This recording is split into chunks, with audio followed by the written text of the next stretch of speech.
اولاد پر سختی کرتے ہوئے احتیاط کرنی چاہیے، ورنہ آپ کے ساتھ بھی ویسا ہی ہوگا جیسے کرنل صاحب کے ساتھ ہوا۔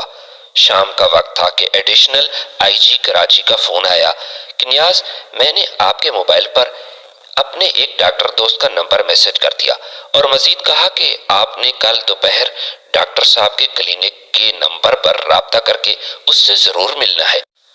ایڈیشنل آئی جی صاحب نے سختی سے تاکید کی کہ ڈاکٹر صاحب سے موبائل فون پر رابطہ نہیں کرنا۔ ایڈیشنل آئی جی صاحب کی طرف سے اتنی احتیاط میری سمجھ سے بالاتر تھی۔ دوسرے دن میں نے کلینک کے نمبر پر ڈاکٹر صاحب سے رابطہ کر کے دوپہر میں ان کے پاس چلا گیا۔ ڈاکٹر صاحب کا نمائندہ گیٹ پر میرا انتظار کر رہا تھا۔ وہ مجھے ڈاکٹر کے پاس لے گیا۔ ڈاکٹر صاحب نے میرے کمرے میں داخل ہوتے ہی اپنے کمرے کو اندر سے لاک کر دیا۔ ڈاکٹر صاحب بہت ڈرے ہوئے تھے اور خوف زدہ لگ رہے تھے۔ ڈاکٹر صاحب نے بتایا کہ 3 سال پہلے ان کو اپنی کار کے لیے ایک ڈرائیور کی ضرورت پیش آئی تو انہوں نے اخبار میں اشتہار دے کر کچھ ڈرائیوروں کے انٹرویو کر کے ایک ڈرائیور کو رکھ لیا۔ ڈرائیور بنگلے میں سرونٹ کوارٹر میں رہتا تھا۔ ڈاکٹر صاحب نے بتایا کہ مجھے شک ہے کہ یہ ڈرائیور ایک غیر ملکی ایجنٹ ہے۔ وجہ یہ بتائی کہ ان کے گھر میں ڈان اخبار آتا ہے اور کچھ عرصے سے وہ محسوس کر رہا ہے کہ اخبار پہلے کوئی پڑھنے کے بعد اندر گھر بھیج دیتا ہے۔ ڈاکٹر صاحب نے مزید چیکنگ کرنے کے لیے اپنے گھر میں ایک اردو اخبار منگانا شروع کر دیا، مگر حیران کن بات یہ تھی کہ اردو اخبار ویسا گھر میں آ جاتا اور کوئی انگریزی اخبار پورا پڑھ لیتا تھا۔ ڈاکٹر صاحب نے بتایا کہ ایک دن ڈرائیور کی غیر موجودگی میں ان کے کمرے میں گیا تو وہاں کچھ انگریزی کتابیں پڑھی تھیں۔ میں ڈاکٹر صاحب کے خوف زدہ ہونے کی وجہ سے پریشان تھا۔ میں نے ان سے سوال کیا، آپ اتنے پریشان اور خوفزدہ کیوں ہیں؟ ڈاکٹر صاحب اور میں آمنے سامنے بیٹھے تھے۔ ڈاکٹر نے میرا ہاتھ مضبوطی سے پکڑتے ہوئے بتایا کہ ان کی بیوی بھی غیر ملکی انگریز خاتون ہے۔ ڈاکٹر صاحب نے شرماتے ہوئے کہا کہ کھوسا صاحب، میں آپ کو کیا بتاؤں کہ گھر میں صرف 3 آدمیوں کی عزت ہے، ایک میری بیوی، دوسرا ڈرائیور اور تیسرا میری بیوی کا کتا۔ اور مزید کہا کہ گھر میں ان تینوں کی بہت کیئر کی جاتی ہے، باقی میری گھر میں کوئی نہیں سنتا اور نہ ہی میرا کوئی خیال رکھنے والا ہے، بس گھر میں بیوی اور ڈرائیور کی حکمرانی ہے۔ ڈاکٹر صاحب کے خوفزدہ ہونے کی وجہ یہ تھی کہ اس کی بیوی کو پتہ چل گیا تھا کہ اس نے ڈرائیور کی شکایت کی ہے تو وہ اس کی زندگی کا آخری دن ہوگا۔ میں ساری بات سمجھ چکا تھا۔ ڈاکٹر صاحب گھر میں بہت مشکل میں تھے اور یہ پولیس کیس نہیں تھا، اس لیے کچھ کرنے سے پہلے ایڈیشنل آئی جی سے بات کرنا ضروری تھا۔ اس لیے میں دوسرے دن گھر سے نکلتے ہی سی پی او میں ایڈیشنل آئی جی صاحب سے ملنے چلا گیا اور ان کو ساری حقیقت بتا کر کہا کہ ڈاکٹر صاحب کے گھریلو حالات ان کے کنٹرول سے باہر ہیں۔ دوسرا یہ کہ ڈاکٹر صاحب ایک شریف اور بزدل آدمی ہے۔ تیسرا یہ کہ پولیس کیس نہیں ہے، مگر ڈرائیور کا انگریزی اخبار اور انگریزی کتابیں پڑھنا بہت حیرت انگیز ہے اور ڈرائیور کو چیک کرنا لازمی ہے۔ ایڈیشنل آئی جی صاحب نے کہا کہ آپ ڈرائیور کو پک کروا کر انٹیروگیٹ کروائیں۔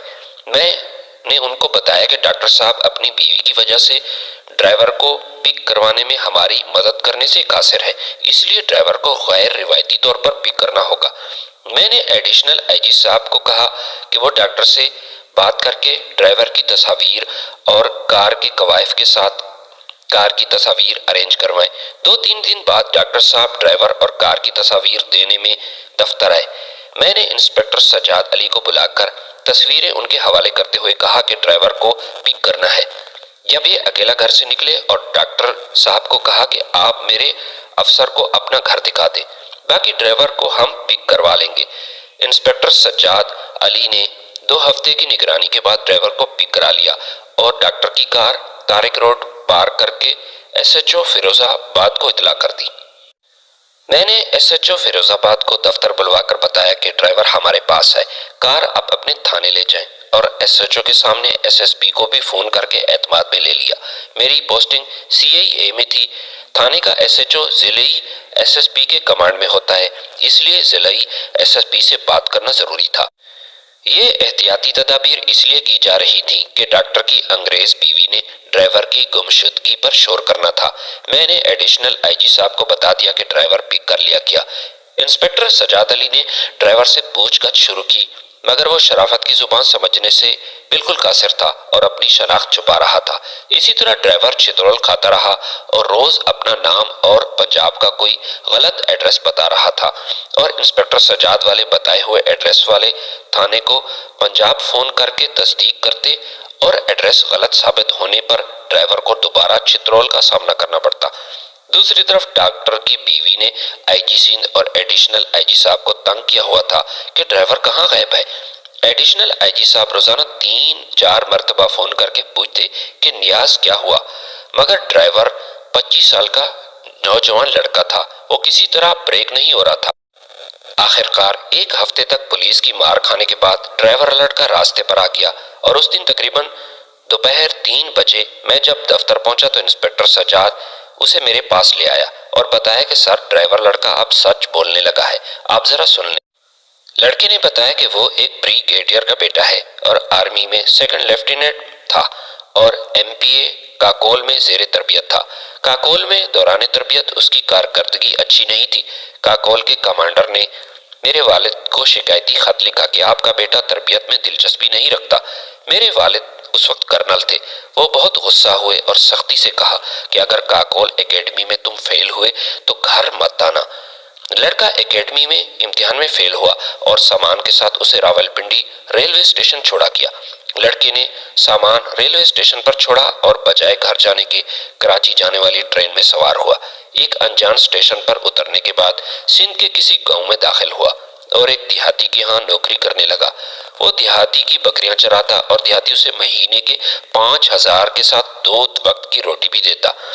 دیہاتی حیران ہوا کہ ریوڑ میں روزانہ 1 بکری کا اضافہ ہو رہا ہے۔ بعد میں پتہ چلا کہ کسی اور کے ریوڑ کی بکریاں اس کے ریوڑ میں شامل ہو گئیں۔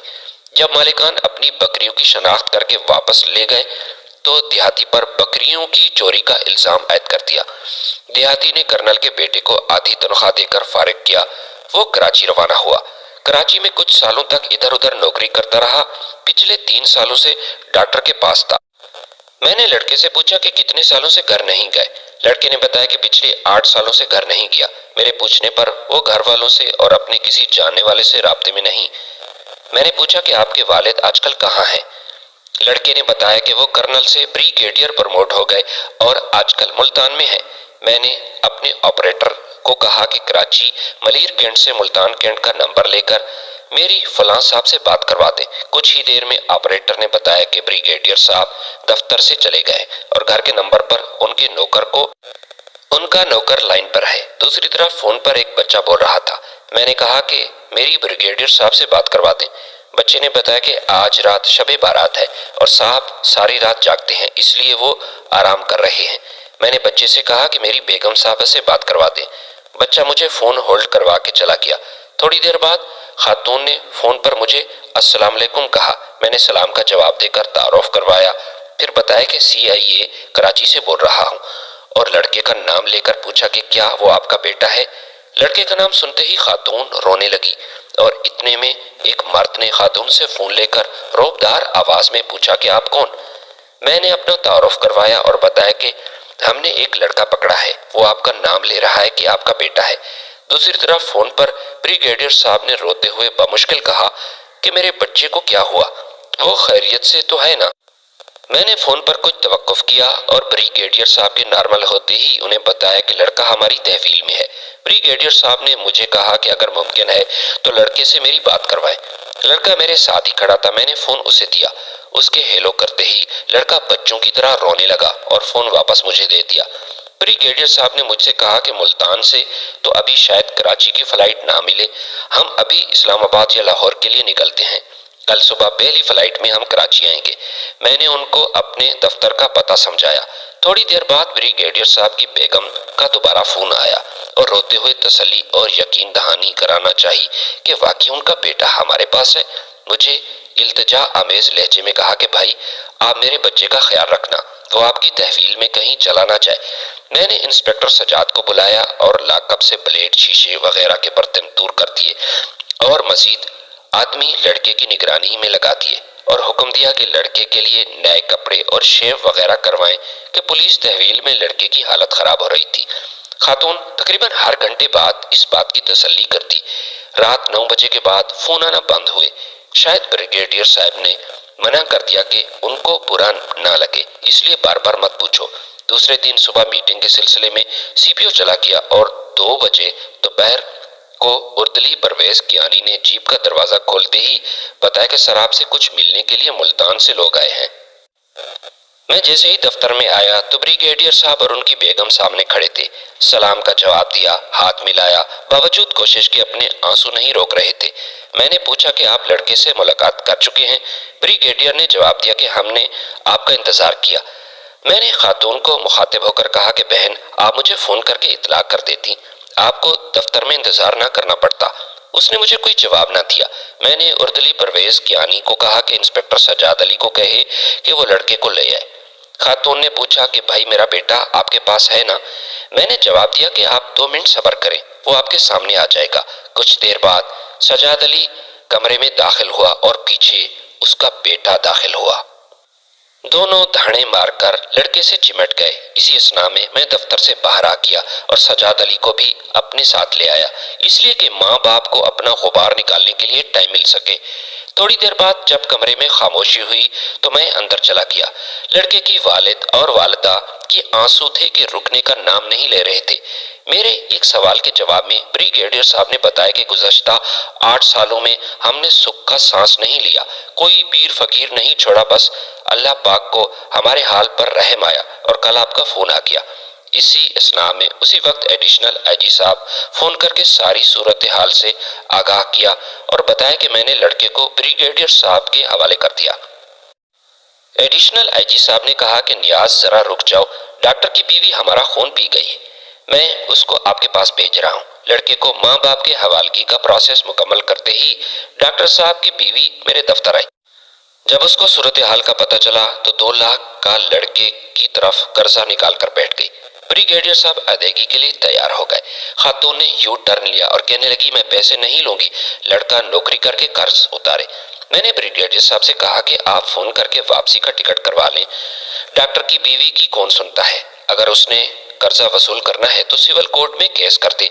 بریگیڈیئر صاحب کی بیوی نے جاتے وقت آنسو پوچھتے ہوئے مجھ سے وعدہ لیا کہ بھائی آپ نے میرے بیٹے کی شادی میں ضرور شرکت کرنی ہے۔